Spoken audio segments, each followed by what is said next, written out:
여러분은 드디어 더 건강하고 단련된 몸을 만들 것을 다짐했어요. 준비를 마치고 헬스장 회원권을 구매하고 유튜브 강좌를 보면서 기초 운동을 다지며 그렇게 시작했죠. 하지만 몇 주가 지난 후에도 큰 변화가 없네요. 대체 왜 그런 거죠? 여러분의 루틴이 제대로 된 건지 확인하세요. 살짝만 바꿔도 큰 변화를 만들어낼 수 있어요. 준비 운동이 충분치 않아요.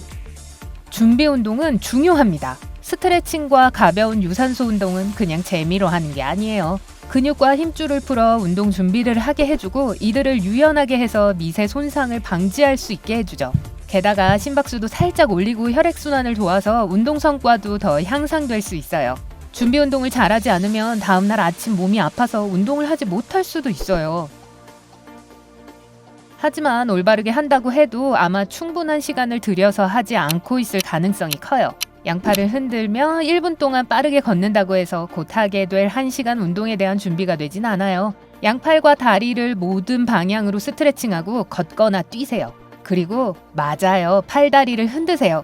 여기에는 주어진 시간이 없어요. 땀이 조금씩 나기 시작하면 저절로 준비가 됐음을 알 수 있을 거예요. 유산소와 무산소 둘 중 하나만 합니다. 몸무게를 조금 빼는 것이 목표예요. 그런데 여기에 왜 무거운 덤벨 운동이 필요하겠어요? 안 그래요? 건강하게 짠 식단과 약간의 유산소를 매일 하는 것이 좋은 방법이죠. 아니에요. 전혀 그렇지 않아요. 조깅과 사이클링, 로잉은 다 좋은 칼로리 버닝 운동이지만 근육을 만들어주지는 못해요. 근육이 있어야 휴식을 취할 때도 몸무게를 줄일 수 있어요. 근육 조직을 유지하려면 많은 에너지와 영양이 필요하고 또 이는 근력을 단련할 때 몸이 필요로 하는 중요한 요소들입니다. 그나저나 나이가 들수록 더 많은 근력 운동을 꾸준히 해야 해요. 근육을 만드는 것도 같은 이치입니다. 근육질이 되기 위해 헬스장에서 아무리 근육 운동을 한다고 해요. 아쉽지만 빨리 원하는 몸이 만들어지진 않아요. 뚜렷하고 커다란 근육을 만들려면 많은 지방을 태워야 하는데 그러려면 유산소 운동을 해야 하죠. 더불어 유산소는 지구력을 단련시켜 웨이트 운동을 보다 생산적일 수 있게 도와줍니다. 너무 급하게 합니다.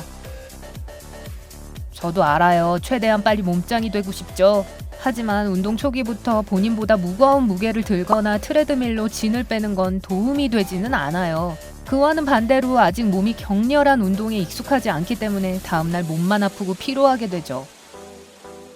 천천히 하고 여유를 유지하세요. 몸이 새로운 스케줄에 익숙해지도록 하세요. 만약 격렬한 운동을 해본 적이 없다면 가벼운 웨이트 리프팅을 하고 몇 분 동안 반복적으로 뛰거나 수영을 하세요. 웨이트 운동 시에 덤벨이나 바벨을 이용하는 것처럼 본인에게 편한 도구를 사용하고 본인이 편한 운동 횟수와 세트를 하세요. 휴식 없이도 지금 하는 세트가 아주 쉽게 느껴지기 시작하면 그때 무게를 조금 늘리고 계속 하세요. 유산소의 경우 피로를 느끼거나 땀이 나기 전까지 멈추지 마세요. 그리고 본인의 심박수를 확인하세요. 너무 높으면 기절할 수도 있어요. 단거리 유산소 운동을 반복하고 웨이트 리프팅으로 전환하는 것이 제일 좋습니다. 이렇게 하면 시간이 지날수록 더 오래 뛰거나 수영하거나 로잉할 수 있는 체력이 생기는 것을 인지하게 될 거예요. 자세를 무시합니다. 자, 여러분은 이마에 땀방울이 맺힐 때까지 가벼운 운동을 꾸준히 했어요. 약 5분간의 유산소 운동도 하고 근력 운동으로 넘어갔죠. 바벨을 힘껏 들었는데 저기요, 지금 등이 완전히 굽었거든요. 그렇게 하면 안 돼요. 좋아요. 턱걸이 한번 어때요? 봐요. 철봉에 매달린 뱀같이 보이잖아요. 근력과 지구력 운동을 할 때 올바른 자세는 매우 중요해요. 만약 제대로 운동을 안 하면 좋은 효과를 잘 보지 못하는 것뿐만 아니라 건강에 위험할 수도 있어요. 예를 들어 데드리프트를 할 때 등을 구부리면 허리에 압력이 심해져서 어느 날 갑자기 신발끈을 묶으려고 허리를 굽혔다가 다시 일어서지 못할 수도 있어요. 조금 전에 말한 턱걸이의 경우 반동으로 올라가면 완전 잘못된 근육들을 쓰게 됩니다. 이 운동의 목표는 본래 어깨와 등을 단련하는 것이고 그러려면 완벽하게 고정된 자세로 정확하게 운동을 해야 해요. 유산소도 쉽지만은 않아요. 뛰기는 물론 각 운동에는 저마다의 규칙이 있어요. 따라서 운동을 시작하기 전에 올바른 자세에 대한 공부를 하는 것이 중요해요.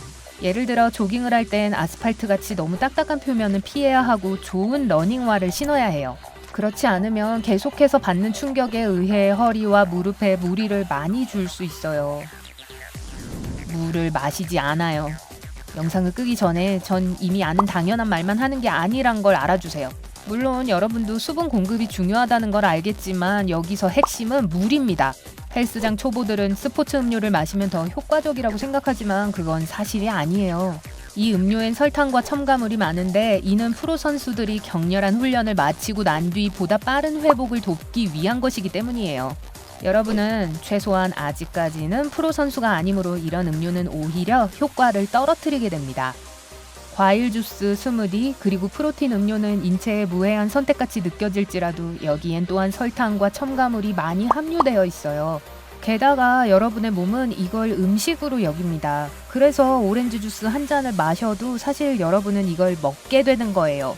아무튼 오직 순수 물에만 이런 다른 첨가물이 없기에 물은 여러분의 몸 안으로 들어가 완벽한 수분 공급을 해줍니다. 결론은 물이 여러분의 친구라는 거예요. 전문적인 조언을 무시해요.